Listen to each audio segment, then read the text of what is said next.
Welcome back to Friday Night Fights in Tucson, and the never-ending search for the next notable American heavyweight continues, and it does so with another look for us at the Olympic bronze medalist from Alabama.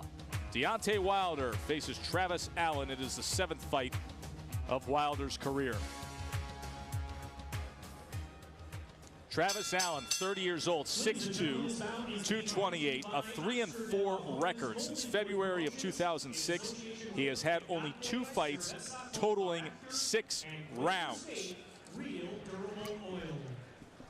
And here is the late-blooming Deontay Wilder from Tuscaloosa, Alabama. It was only a few years ago he was trying to figure out his life when he walked into a boxing gym and picked up the sweet science. He rose up the amateur ranks quickly, won a bronze medal at last year's Olympics, 6-0, 6 knockouts as a pro. And we've seen him a few times already this year. First in Chicago in April against the overmatched Joe Rabat, a first-round knockout. Then here in Tucson in June, quickly ridding the ring of Kelsey Arnold. We asked him about his development. I want to be able to master what I'm doing. As far as jabbing, throwing the right hand, movement, keeping space, all of that stuff. You just don't. Even though we're learning, I'm a fast learner. I learn quick, but I just want to master a lot of it becoming. I would say muscle memory. Only 2 years of amateur experience when he pulled off 2 major upsets. He won the 2007 National Golden Gloves. He won the 2007 U.S. Championships. And in the Olympics, Teddy, you broadcast the fight. He lost the semifinal to the world champion Clemente Russo. His bronze medal, the only American boxing medal.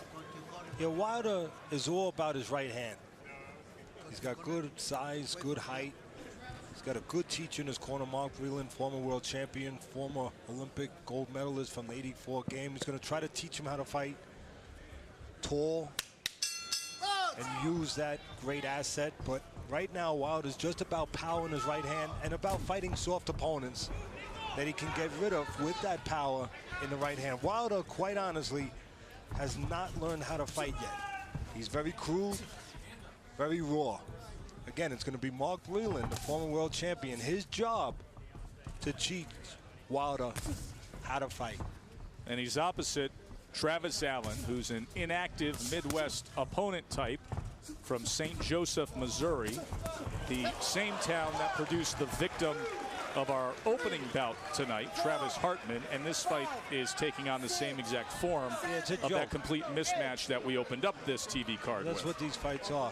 These first 2 fights are atrocious. Yeah, Allen's been knocked out 2 times in his last 3, soon to be 3 times in his last 4.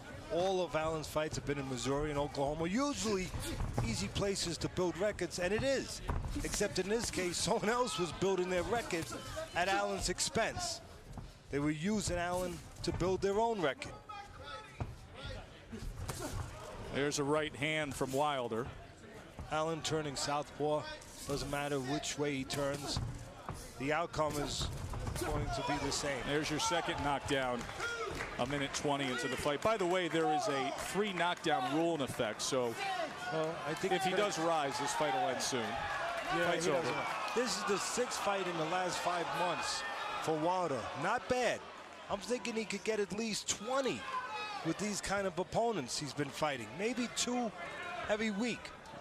I mean, again, I have to ask the question. I know the audience out there sometimes says, well, Teddy's being a little harsh. I don't think I'm being harsh. I'm being honest. I'm being fair.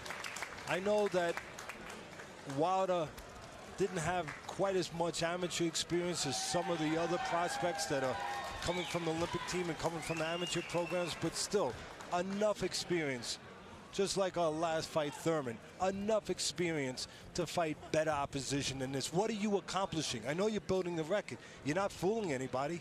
People are seeing that these are fights that are won in the dressing room, won when the contract was signed, won before you step in the ring. So what are you accomplishing? I'm afraid that you remember not too long ago, Golden Boy's favorite prospect, Victor Ortiz, undefeated, real good amateur. De La Hoya told us on the air he was their best prospect. And said it was the best prospect in all of boxing. yeah, he said that. And he fought. And what did he do? He stepped up. He finally stepped up a little bit. And he got knocked out. He quit. He gave up. He was not ready to face a real fight. And that's the danger of giving these prospects this kind of cannon fodder. That well, when they let's take a finally look have to back, step Teddy. up, they're not ready. Well, take a look here at what it is. You can see Wilder trying to fight tall.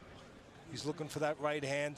Didn't even look like a real clean shot again, honestly, but Allen went down for the third time in his last 4. And again,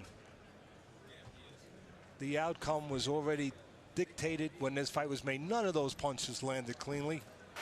He's just caving in from the mere pressure and the daunting task that's in front of him. Travis Allen, exactly what you expected to happen here tonight happens.